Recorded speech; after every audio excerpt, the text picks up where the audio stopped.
नमस्कार साथियों, मैं धर्मेश चौधरी। आप लोगों का मार्गदर्शन इंस्टीट्यूट में स्वागत है।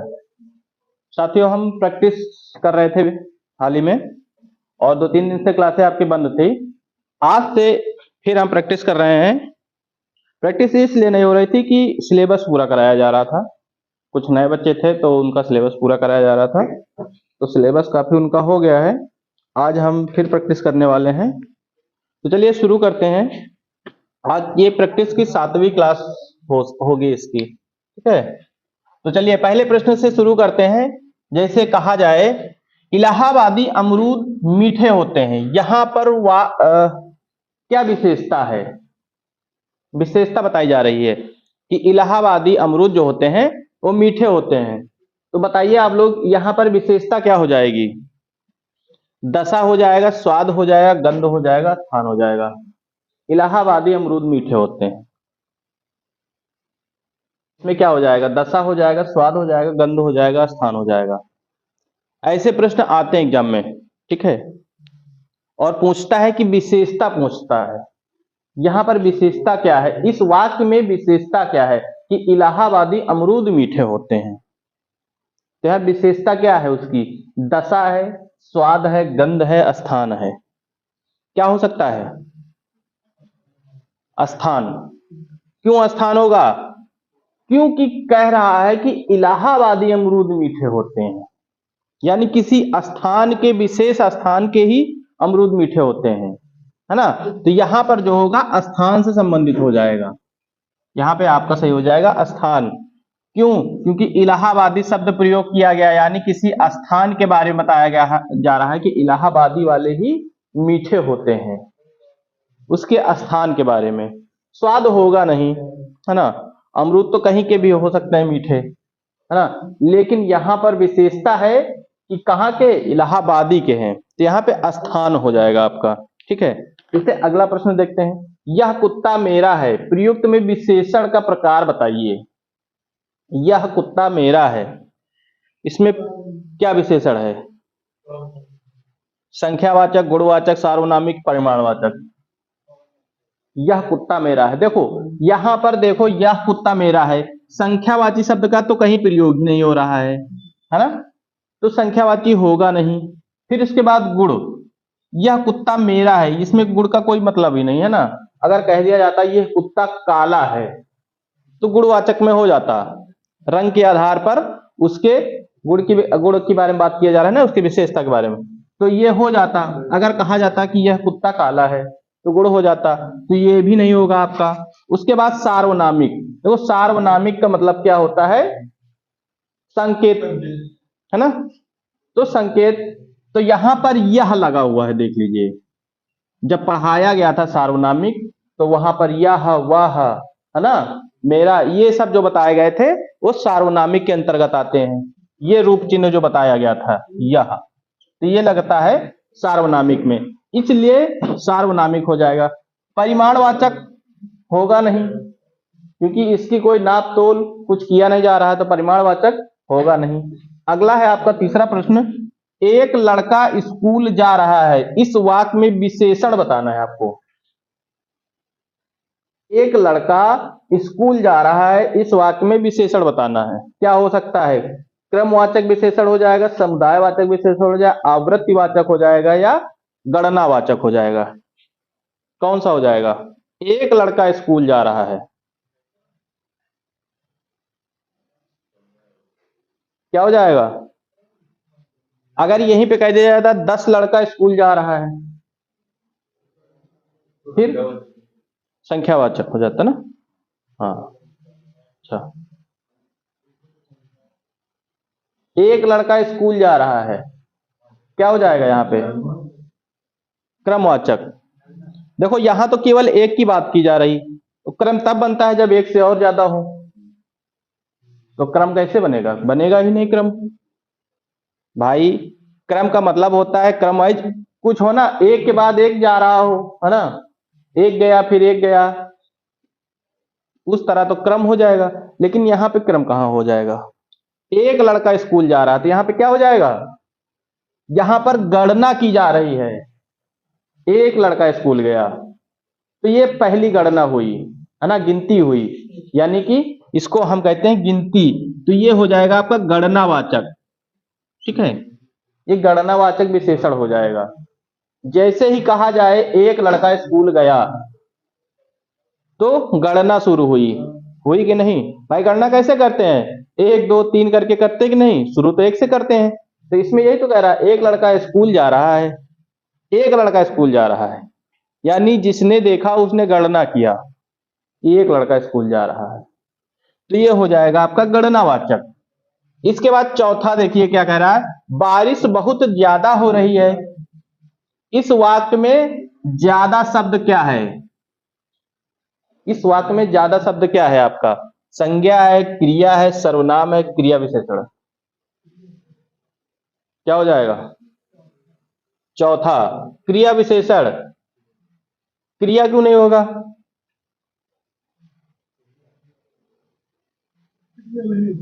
क्रिया नहीं होगा, है ना। बारिश बहुत ज्यादा हो रही है, रही है, रही है, रहा है ना, ये सब तो हो जाएंगे क्रिया में।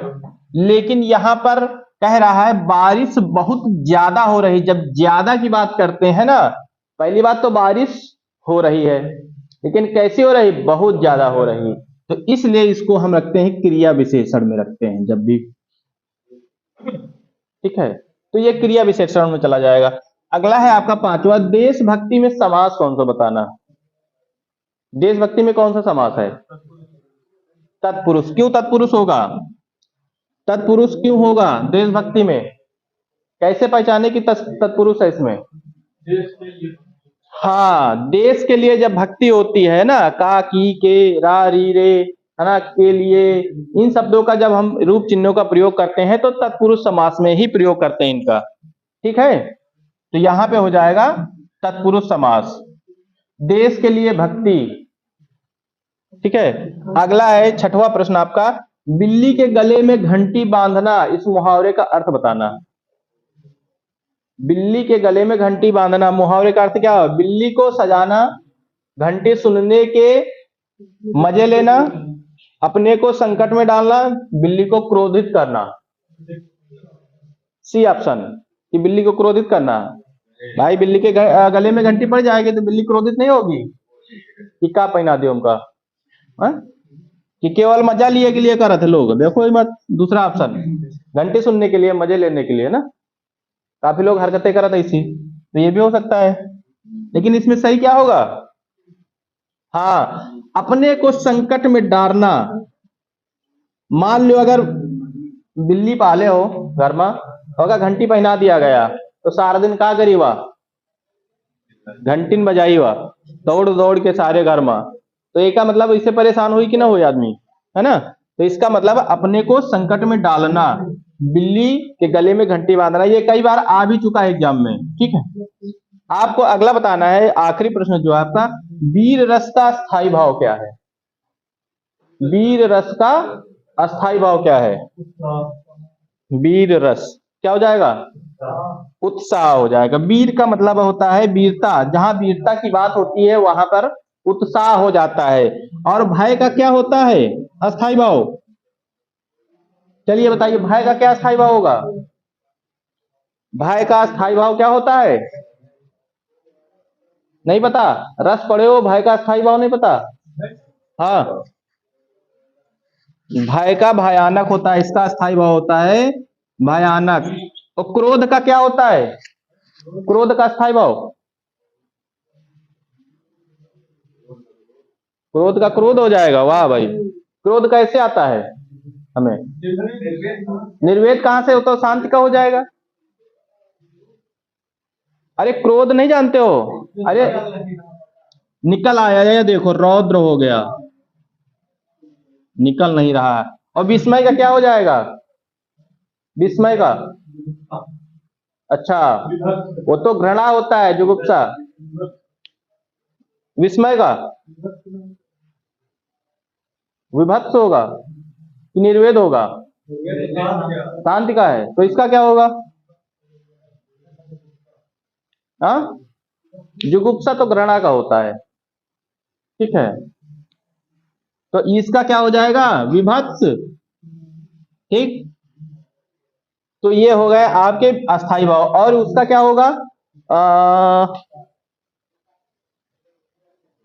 क्रोध का हो गया, भय का हो गया, जुगुप्सा का क्या होता है? घृणा, है ना। चलिए ठीक है, 7 प्रश्न हो गए। 8वां प्रश्न लिखते हैं और देखते हैं आगे के प्रश्न देखते हैं। ठीक है, चलो 8वां प्रश्न देखते हैं। वर्ष 1955 में साहित्य अकादमी पुरस्कार किसे प्रदान किया गया? 1955 की बात कर रहा है। जो साहित्य अकादमी पुरस्कार होता है वो किसे दिया गया था? अज्ञेय को दिया गया था, अमृत राय को दिया गया था, माखन चतुर्वेदी को दिया गया था, या भगवती चरण शर्मा को दिया गया था? 1955 का सबसे पहले किसको दिया गया था? 1955। हाँ, जब भी देखो साहित्य अकादमी पुरस्कार पढ़ाया जाता है तो सबसे पहले एक पॉइंट जरूर लिखा जाता है कि प्रथम किसको दिया गया, और शुरू भी 1955 से, है ना।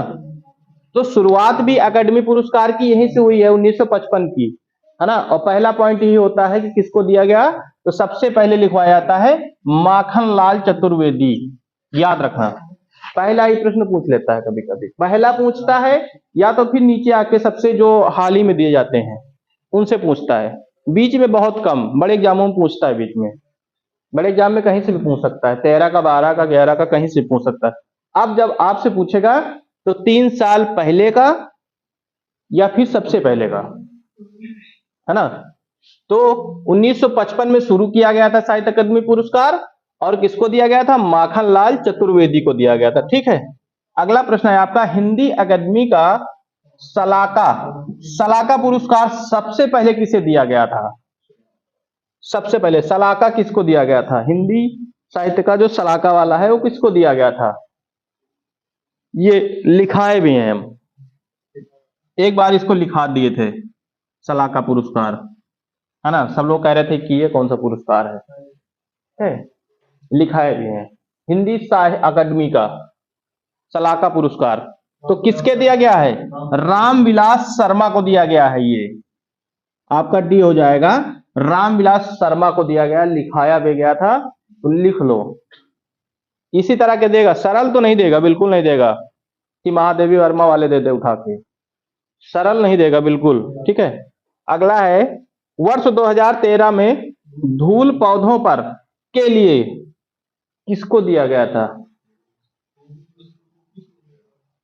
गोविंद मिश्र को किस पुरस्कार से? यानी धूल पौधों पर किसने लिखा है? गोविंद मिश्र ने। तो इनको कौन से पुरस्कार से सम्मानित किया गया था? सरस्वती सम्मान था, सोवियत लैंड नेहरू पुरस्कार, और एक था देव पुरस्कार और व्यास पुरस्कार। धूल पौधों पर बताइए भाई, किस सम्मान से? बी, बी और सी होबे न करी, काहे? चलो ठीक, फिर होना कौन सा है? धूल पौधों पर गोविंद मिश्र को दिया गया था, किस पे? व्यास में ना। ये तो होना ही नहीं, बताइए भाई, है ना। ये तो पूरा कॉन्फिडेंस है इनका, होबे नहीं करी, तो ये गलत है। बच्चे 2 लोग, ठीक है। देखो, गोविंद मिश्र का जब धूल पौधों पर दिया गया था तो इनको दिया गया था सरस्वती सम्मान से सम्मानित किया गया था, सरस्वती सम्मान। ठीक, और सरस्वती सम्मान जब लिखाए हैं तो उसमें लिखा भी होगा, इनका नाम लिखा होगा, गोविंद मिश्र का धूल पौधों पर लिखाया गया है ना। और जो लोग नहीं लिखे तो फिर बाद में लिखा दिया जाएगा। ठीक, 11। इसके बाद 11वां प्रश्न बताइए, ये तो बिल्कुल आसान है। महादेवी वर्मा को ज्ञानपीठ पुरस्कार किस कृति पर दी गई है? बिल्कुल आसान है, किस पे दी गई है? यामा पे कि नीरजा पे? यामा पे। कब दी गई है? 1800, 1982, ठीक है, 1982 पे दी गई थी। ये पेपर में अब तक कई बार पूछा जा चुका, सबसे ज्यादा पूछे जाने वाला प्रश्न है ये, कई सालों से पूछा जा रहा है, महादेवी वर्मा। ठीक है, तो ये हो गया आपका। इसके बाद 12वां प्रश्न आपका कहता है, वर्ष 2017 का साहित्य अकादमी पुरस्कार किस लेखक को दिया गया? 17 का है, पूछा जा सकता है। रामदरस मिश्र, नहीं गलत है। ठीक है, 2017 का है, इसको तो याद ही रखना पड़ेगा आपको, आ सकता है एग्जाम में। ठीक है, तो कौन है वर्ष 2017 का साहित्य अकादमी पुरस्कार, किसको दिया गया था? और 17 वाला लिखाए भी हैं। ठीक है, 17 बीच बीच के काफी लिखाए गए, 14 से लेके जितने भी हैं सब लिखाए गए हैं 14 के बाद से, क्योंकि 14 या तो पहला पूछ लेता है तो 14 के बाद से ज्यादातर पूछता है, तो लिखाए भी हैं 17 वाला। तो किसको दिया गया था? रमेश कुंतल मेघ को दिया गया था। ये दिया गया था रमेश कुंतल मेघ को दिया गया था 2017 वाला, जो साहित्य अकादमी पुरस्कार था। ठीक है, अगला प्रश्न है आपका 13वां प्रश्न है, जायसी द्वारा रचित प्रसिद्ध रचना है, तो एकदम आसान, पद्मावत है कि श्रृंगार लहरी है? जायसी द्वारा, बताओ भाई, एकदम आसान है, जायसी द्वारा पद्मावत सही है, और गलत हो तो गलत है, तो फिर गलत है ना। जायसी द्वारा रचित कौन सी है? पद्मावत। जायसी के और महादेवी वर्मा के तो सब आसान आसान है ना, तो इसकी हो जाएगी आपकी पद्मावत। जायसी द्वारा लिखित रचना जो प्रसिद्ध रचना है वो है आपकी पद्मावत। ठीक है, अगले प्रश्न देखते हैं इसके आगे के। चलो 15वां प्रश्न देखते हैं क्या कहता है, एक छंद में कितने चरण होते हैं? एक बार नहीं कई बार प्रश्न आ चुका है एग्जाम में। एक छंद में कितने चरण होते हैं बताइए भाई? 4। एक छंद में कितने चरण होते हैं? 4 चरण होते हैं। कोई भी छंद होगा तो उसमें जो है हमेशा 4 चरण होते हैं। कोई एक छंद अगर लिया जाएगा तो उसमें 4 चरण से बनता है। ठीक है, तो इसमें हो जाएगा आपका 4 चरण। एक छंद में 4 चरण होते हैं। जहां अगला प्रश्न है आपका, जहां छंद में सभी चरण समान होते हैं, जहां छंद में सभी चरण समान होते हैं उसको क्या कहते हैं? बिल्कुल समान चरण होते हैं, तो जाहिर सी बात क्या हो जाएगा? सममात्रिक छंद हो जाएगा। जहां छंद में सभी चरण समान होंगे वहां सम मात्रिक छंद हो जाएगा। कुंडलिया छंद में कितने चरण होते हैं? कुंडलिया पढ़े हो, उसमें भी बताया गया ना। कुंडलिया जो कुंडलियों की जो छंद होती हैं उसमें कितने चरण होते हैं? 6 चरण होते हैं इसमें। ठीक है, इसमें होते हैं आपके 6 चरण होते हैं। और छंद, हाँ ठीक, कुंडलिया में 6 चरण होते हैं। ठीक है, चौपाई के प्रत्येक चरण में कितनी मात्राएं होती हैं? 16-16 की मात्रा होती है। पहले चरण में 16 होगी तो दूसरे चरण में भी 16-16। ठीक है, तो इसमें कौन सा हो जाएगा? 16 हो जाएगा। ठीक, अगला है 19 नंबर, प्रत्येक चरण में 16 मात्रा वाला चरणों का सममात्रिक छंद कौन सा है? अब इसको अगर बता दिए हो तो उसको भी बता ले जाओगे। 19 नंबर कौन सा हो जाएगा उसमें? हाँ देखो यहां पे लिखा हुआ है आंसर, वहां केवल बताना है। ठीक, चौपाई के प्रत्येक चरण में कितनी मात्राएं होती, यहां बता दियो 16। वही प्रश्न वही भी लिखा हुआ है, प्रत्येक चरण में 16 मात्रा वाला। अब यहां 16 मात्रा वाला कौन था? चौपाई था, तो यहां भी चौपाई हो जाता। कभी कभी पेपर में ऐसे प्रश्न आ जाते हैं, प्रश्न आंसर दोनों रहता है उसमें। ठीक है, पेपर में कभी कभी देता है, यहां पे हो जाएगा आपका चौपाई होगा। छंद से संबंधित वर्णों की संख्या कितनी होती है बताइए? छंद से संबंधित वर्णों की संख्या कितनी होती है बताओ? 6 होती है, 7 होती है, 8 होती है, 10 होती है। छंद से संबंधित बताना है हमें, गणों की संख्या बताना है। छंद से संबंधित कितने गण होते हैं? 6। कहां पढ़े हो 6? छंद से संबंधित, अरे गति वत तुकु को सब पढ़े हो कि नहीं पढ़े हो? नहीं पढ़े हो, बताया नहीं क्या? जब छंद से संबंधित पूछा जाता है तो वहां पर 8 हो जाते हैं। ठीक है, 8 होते हैं। जब भी पूछेगा छंद से संबंधित गणों की संख्या तो हमें बताना है 8 होती हैं। ठीक है, अगला प्रश्न है आपका, छप्पय किस प्रकार का छंद है? छप्पय किसके अंतर्गत आता है? 3 बताए गए थे ना, तो उनमें से किसके अंतर्गत आएगा? आपका आएगा विषम के अंतर्गत आएगा, सम के अंदर अंतर्गत आएगा, या अर्ध सम के अंतर्गत आएगा? भाई 3 ही होते हैं, तो 3 में से किसके अंतर्गत आएगा छप्पय? बताइए भाई। अर्ध सममात्रिक छंद छप्पय, बताओ। नहीं, अर्ध में कहां से आएगा? अर्ध तो सेकेंड आता है, और छप्पय लास्ट में पढ़ाया जाता है। छप्पय और कुंडलियां तो जब लास्ट में पढ़ाया जाता है, तो लास्ट में कौन सा पढ़ाया जाता है? विषम वाला पढ़ाया जाता है लास्ट में। छप्पय लास्ट में जाता है। ठीक है, तो जब लास्ट में पढ़ाया जाता है तो लास्ट में विषम ही पढ़ाया जाता है, तो विषम के अंतर्गत छप्पय आता है। छप्पय और कुंडलियां मिलके क्या बनाती हैं? अगर छप्पय कुंडलियों को एक साथ मिला दिया जाए तो क्या बनता है? छप्पय कुंडलियां जब एक साथ मिलती हैं तो क्या बनता है?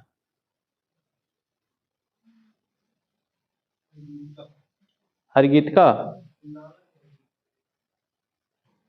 गाना वाला बनता है। छप्पय कुंडलियां मिला के उलाला बनता है क्या? देखो लिखाया गया है। ठीक, चलो ठीक है, इसमें फिलहाल आपका विषम सही है। ठीक, अर्ध इसके बाद अगला है आपका, सुन सी सत्य असीस हमारी और पूजा ही मन कामना तुम्हारी। जो लोग रामायण पढ़ते हैं तो ये क्या है? चौपाई है कि सोठा है कि दोहा है? चौपाई कैसे हो जाएगी? अब चौपाई देख लो। अच्छा, अगर चौपाई कहा है तो इसमें एक मात्रा, एक लगेगा कि दो लगेगा? एक लगेगा। क्यों? क्योंकि ये छोटा है, अगर बड़ा होता तो दो लग जाता है ना। एक इसमें हो गया, एक इसमें, एक इसमें, एक दो इसमें, एक इसमें, है ना। एक इसमें, दो इसमें, एक इसमें, एक दो दो। अब गिन लो कितने हो गए? एक दो तीन चार, चार दो छह, दो आठ, दो 10, दो 12, दो 14, दो 16। 16 मात्राएं हो गई इसमें। ठीक है, अब इसमें देख लो, दो हो गया, एक हो गया, एक हो गए चार, और चार दो छह, छह दो आठ, एक 9, और 9 दो 11, 11 एक 12, 12 क्या है इसमें दो लगा दो, 12 दो 14, नहीं 12 हो गया ना, 12 दो 14, दो 16। ठीक है, तो 16 इसमें भी हो गई। तो आप बताओ दोबारा बना कि चौपाई? जब किसी में मात्राएं समान होती हैं, 16 16 मात्राएं लगती हैं, तो क्या बनता है? चौपाई। तो क्या हो जाएगा ये? चौपाई हो जाएगा। सही है कि गलत? सही सही बताओ। ठीक है, ये जो हम रामायण में पढ़ते हैं ये होता है, आज समझ लो ये चौपाई होता है। ठीक है, नहीं दोहा बता दियो कि दोहा पढ़ते हैं उसमें, तो इसीलिए जब भी कंफ्यूजन हो तो वहां पे मात्राएं गिन लेनी चाहिए, तो कंफर्म हो जाए ना मात्रा गिनने के बाद। तो ठीक है, 22 प्रश्न आपके हो गए आज। इसके बाद फिर हम अगले प्रैक्टिस सेट के साथ में आएंगे। ठीक है, तो आज की क्लास जो है यहीं तक रखते हैं, और मिलते हैं अगले प्रैक्टिस सेट के साथ में। आज के लिए बस इतना ही, और चैनल को आप लोग थोड़ा सा लाइक कर दिया करें, शेयर भी कर दिया करें। अगर आप देखते हैं तो लाइक जरूर किया करें। ठीक है, और अपने दोस्तों तक शेयर कर दें कि जल्द से जल्द हम लोग 1000 पहुंचने वाले हैं। जल्द से जल्द 1000 पहुंच जाएं तो हम लोग भी खुशियां मनाएं कि हम लोगों की मेहनत जो है सही रंग ला रही है। ठीक है, तो आज के लिए बस इतना ही, मिलते हैं अगले क्लास में। धन्यवाद।